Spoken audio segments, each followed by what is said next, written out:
ओम श्री परमात्मा नमः। मैं आचार्य व्यवस्थित आप सभी का शास्त्र चर्चा चैनल पर हार्दिक स्वागत करता हूँ।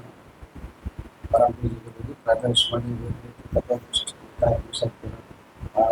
शास्त्र विशेषज्ञ संस्कृत धर्म विज्ञान संकाय काशी विश्वविद्यालय में व्याकरण विभाग के विभागाध्यक्ष प्रोफेसर आदि भगवत संशोधित जी हम लोग को चरक संहिता पर ज्ञान दे रहे हैं।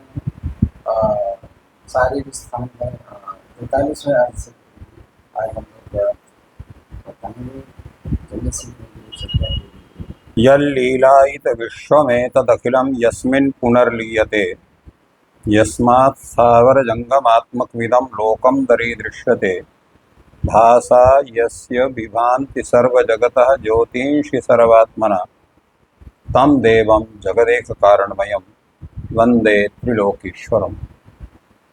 शास्त्र चर्चा इस चैनल से संबद्ध सभी विद्वद्गण, सभी जिज्ञासु छात्रवृंद, सहृदय सज्जन वृंद एवं इस चैनल के व्यवस्थापक आचार्य हरिहृदय अवस्थी जी, आप सभी का चरक संहिता के शारीर स्थान प्रकरण के जाति सूत्रीय शरीराध्याय के विचार परंपरा में स्वागत है।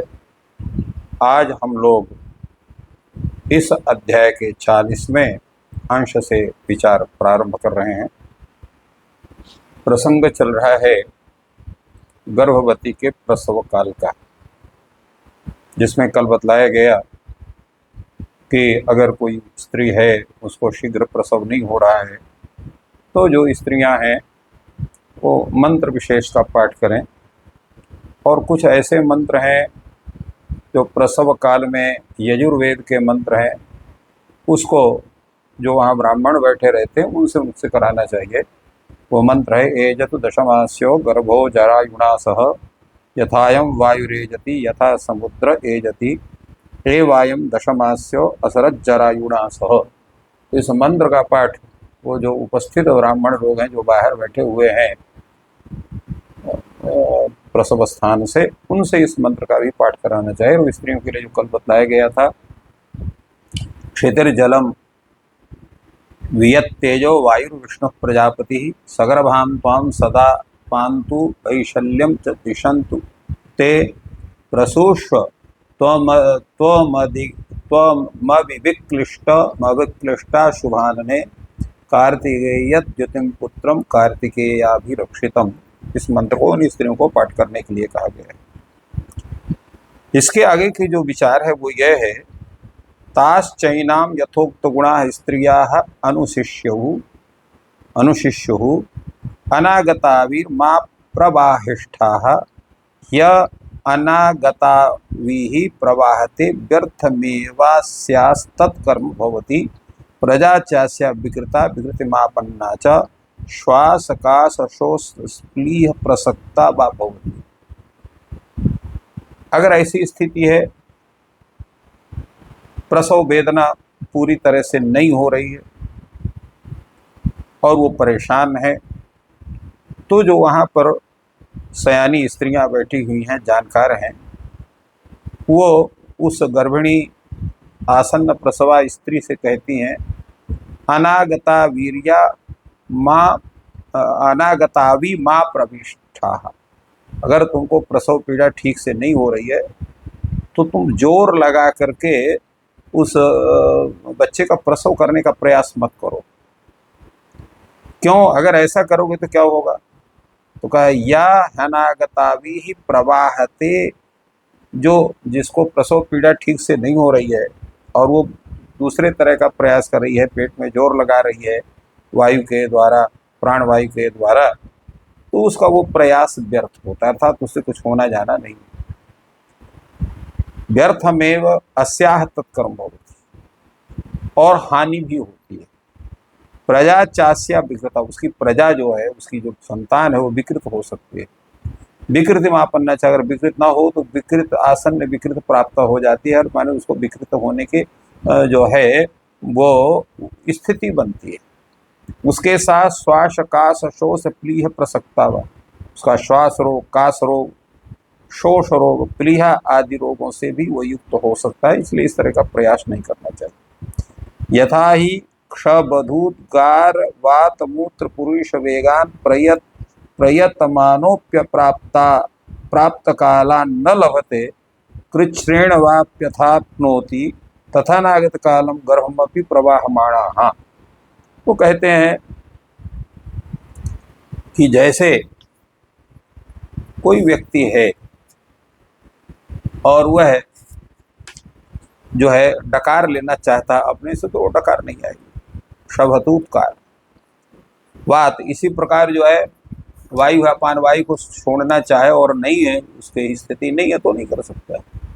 इसी प्रकार मल जो है उसको शौच नहीं लगी है फिर भी शौच जानना चाहे, उसको लघु शंका की स्थिति नहीं फिर भी लघु शंका चाहे, तो जब उसका वेग प्रवृत्ति ही नहीं होगा तो न तो डकार आएगा, न तो जम्हाई आएगी, न तो अपान वायु निकलेगी, न तो मूत्र होगा, न पुरुष होगा, अर्थात मल त्याग की भी स्थिति नहीं बन सकती है बिना उसके वेग के आए हुए।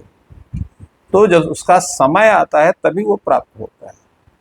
अगर आपको जबरदस्ती करते हैं तो उसे अनेक प्रकार के रोग होने की संभावना होती है। तथा अनागत कालम गर्भमपि प्रवाहमाणा, उसी तरह से समय अगर नहीं हुआ है तो फिर गर्भ का प्रसव भी वो नहीं होगा, इसलिए इसको जोर लगा के कार्य नहीं करना चाहिए। यथा चैषामेव क्षबध्वादि नाम संधारणम उपघाता उपपद्यते, जैसे ये जो क्षबधु है, उद्गार है, वात है, मूत्र है, पुरुष है, जिनके विषय में पूर्व में चर्चा की गई, अगर उनको प्राप्त हैं परंतु उनका आप उनको रोक देते हैं तो संधारणम उपघाता उपपद्यते, तो वो अनेक प्रकार के रोगों को उत्पन्न करता है। तथा प्राप्त काल से गर्भस्य अप्रहवणम, इसी प्रकार अगर समय आ गया है गर्भ का और गर्भ का समय अर्थात जो है संतान उत्पत्ति का समय आ गया है, प्रसव का समय आ गया है, तो उस समय अगर जोर नहीं लगा जाता है तो भी वो दिक्कत होती है। तो यथा निर्देशम कुरुष्व इति वक्तव्य, इसलिए जैसा निर्देश है चिकित्सकों का, बड़े सयानों का, उसी तरह से तुमको करना चाहिए। अपने से कोई जबरदस्ती कोई कार्य नहीं करना चाहिए। तथा च कुर्वती शरैः पूर्वं प्रवाहेत ततो अनंतरम बलवत्तरम, तो ऐसा जो करती है स्त्री, जो जैसा बतलाया गया है, तो उसका धीरे धीरे उसका प्रसव भी उसका हो जाता है। अतो अनंतरम बलवत्तरम, और उसके पश्चात जो है वह गर्भिणी जो है जो सहयोग करती तो आसानी से उसका समय भी आ जाता है। तो इस तरह से स्त्रियों को जो है बतलाना चाहिए। और तस्याम च प्रवाहमाणायाम स्त्रियां शब्दों को, जिस समय वो गर्भ का जो प्रसव हो जाता है उस समय स्त्रियों को शब्द करना चाहिए, प्रजाता प्रजाता धन्यम धन्यम पुत्रम, अरे तुम्हारी तो जो है संतान की उत्पत्ति हो गई, तुमको बहुत बहुत धन्यवाद है, तुमको पुत्र हुआ है या पुत्री हुई है। इस तरह से उसके उत्साह का वर्णन करना चाहिए। इतना तात्पर्य है कि इस कथन से 3 प्रकार के स्वरूप जो है वो प्राप्त होते हैं। सर्वप्रथम यह है इस जो आसन्न प्रसवा स्त्री है उसको, जो बड़ी सयानी स्त्री उनके द्वारा धैर्य दीप प्रदान किया जाता है, उसके साथ साथ उनको उपाय भी बताया जाता है, चिकित्सा के स्वरूप भी बतलाए जाते हैं, और साथ साथ मंत्र आदि के विषय में भी बतलाया जाता है। आगे का जो विचार है उसमें है यदा च प्रजाता स्यात् तदा एव एनाम एक्षेत काचिदस्य अपरा प्रपन्ना नवेति। जब उस स्त्री को प्रसव हो गया, वो पुत्र आदि को जन्म दे दिया, शिशु को जन्म दिया, ऐसी अवस्था में प्रसूता के पास जो अनुभवी स्त्रियां बैठी हैं उसमें एक यह देखे कि इसकी जो अपरा अर्थात इसका जो उसका झिल्ली है जिसमें वो संतान रहता है, जरायु भी उसको कहते हैं, तो वो बाहर आ गया है कि नहीं, क्योंकि प्रसव के बाद तत्काल उसको आना आवश्यक है। तो वो आया है कि नहीं है, उसका ध्यान रखना जरूरी है। यदि उसकी अपरा गर्भाशय से बाहर नहीं आई है, तस्या चेद अपरा न प्रपन्ना स्यात् अथ ऐनाम अन्यतमा, इसी दक्षिण पाणिना नाभे उपरिष्टात् बलवन निपीड्य सभ्येन पाणिना पृष्ठतः उपसंगृह्य ताम सुनिर्धूतम निर्ध्वनियात्। ऐसी अवस्था में जो सयानी स्त्री है, जो प्रसव से संबंधित विषयों को अच्छी तरह से जानती है, वो क्या करे, दाहिने हाथ से उसके नाभि का जो ऊपर का भाग है उसको थोड़ा सा जोर से दबाए और बाएं हाथ उसके पीठ में लगाए। ऐसा नहीं है कि खाली वहां दबाए और बाएं को नहीं, तो बाएं हाथ को पीठ में लगाए और दाहिने हाथ से नाभि के ऊपर का जो भाग है उसको हल्का जो है थोड़ा जोर से दबाए और उपसिंहताम सुनिर्धितम ध्वनियात, और ऐसा करते हुए उस प्रसूता की कमर पर अपनी एड़ी का थोड़ा हल्का सा जो है उसको दबाए या उसमें ठोकर मारे।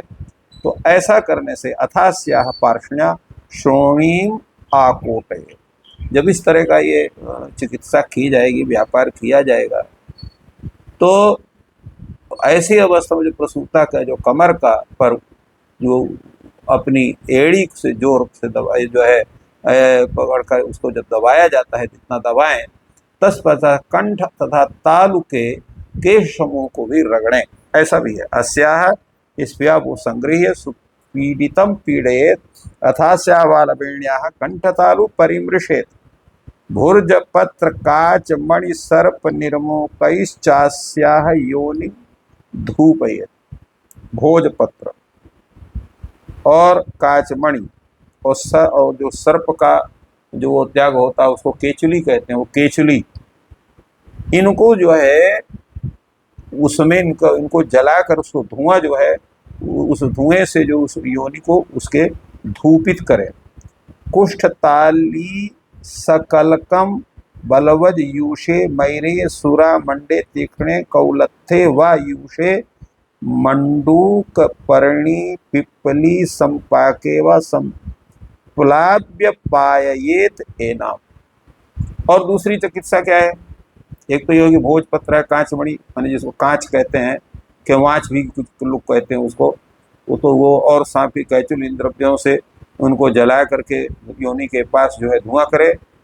और कूट तालीस पत्र का जो है वो कल्क बना करके, और बलवज, बलवज कहते हैं उलिया या बवई नामक घास है, उसके यूष में अर्थात उसका जो जूस, यूष माने जूस, या मैरे अथवा सुरा मंड में, अथवा कुल्थी के तीक्ष्ण गर्मा गर्म उसका जो जूस है उसमें मंडूक पर्णी तथा पिप्पली के संपाक में मिलाकर उसको पिलाएं। और इसके बाद शत पुष्पा कुष्ठ मदन हिंग सिद्धस्य चैनाम तैलस्य पिक्षुम ग्राह्ये अतः चैत्रानुवासये। और उसके साथ साथ कहा इन्होंने कि जो है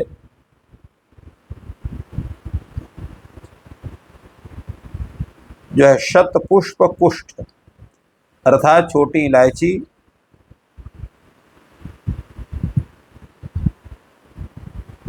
हाँ,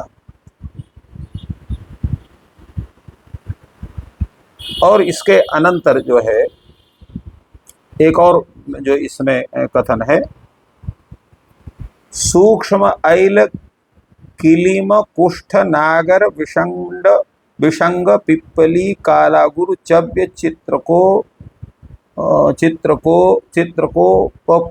कुंचिका कलकम खर वृख भष्य व जीवितो दक्षिणम कर्णम उत्कृत्य दृश्यति जर्जरीकृत्य वलवज क्वाथादीनाम आप्लावनानाम अन्यतमे प्रक्षिप्य आप्लाव्य मुहूर्तस्थित दुधृत तदाप्लावनम पायेत एनम। अर्थात छोटी इलायची, देवदारू, कूट, नागर, सौंठ, बायविडंग, पिपली, काला गुरु अर्थात सुगंधित अगुर, और चव्य चित्रक उपकुंजिका कहते हैं काला जीरक, इनके कल्क को अथवा जीवित खर वृषभ, खर वृषभ का मतलब होता है क्रोधी झगड़ालू मदमत्त जो साण के दाहिने कान को हल्का सा काटकर और पत्थर में पीसकर ऊपर कहे गए जो वैलज आदि क्वाथ हैं उस क्वाथ में एक क्वाथ को मिलाकर उसको भलीभांत मिलाकर थोड़ी देर रख दे, और इसके बाद उसका जो जल जो ऊपर आ जाता है उसको दूसरे पात्र में रख करके उसको धीरे से उसको फुलावे। इसी प्रकार जो है शतपुष्पा कुष्ठ मदन हिंग सिद्धश्चैनाम तैलस्य पिचुम ग्राह्य। और शतपुष्पा तो सोया को कहते हैं, कूट है, मदन है और हींग है। इनसे सिद्ध किया जो तेल है उस तेल को रुई में भिगो करके और उसको योन में रखने के लिए उसको कहे कि इसको योन में रखिए। तो इन सब प्रक्रियाओं से क्या होता है, एतैरेव चाप्लावनैः फलजीभूते क्ष्वाकु धा मार्गव कुटज कृत वेदन हस्ति पिप्पल्लिप हितैरास्थापयेत्। और उसके पश्चात तो आप्लावन द्रव्य जैसे बलवजीव है जिसमें पूर्व में बताया गया है, जीमूत है, इक्ष्वाकु है मन कड़ी तुरई, धा मार्गव अर्थात पीली तुरई, कुटज कुरैया, अमलास, गजपिप्पली, इन्हें भी क्वाथ रूप में बना करके स्थापन वस्ति दे। तो ऐसा करने से क्या होगा, तदावस्थापनम अस्याः स वात मूत्र पुरुषैः निर्हत्यपरा अपरामासक्ताम वायोरेवा प्रतिलोमगत्वात् अपराम च वातमूत पुरुषण्यानि चांतर बहिर्मार्गाणि सज्जन्ति। जब इस तरह से करते हैं, इतनी चिकित्सा इस तरह की जाती है, तो ऐसी अवस्था में जो वायु के अनुलोम के कारण जो आस्थापन वस्ति का जो प्रयोग किया गया है और उससे जो है वात मूत्र पुरुष तथा अन्य अर्थात गर्भाशय में स्थित जो भी दुष्ट रक्त आदि हैं, जब वायु के विलोम होने के कारण नहीं निकल पाते हैं, भीतर रुके रहते हैं, तब वे अपरा को भीतर रोके रहते हैं। अतः स्थापन वस्ति का प्रयोग और वायु का अनुलोम करने के लिए ये सब करना आवश्यक होता है। तो इस प्रकार प्रसव में क्या क्रिया होती है, बनाने से स्वस्थ होता है।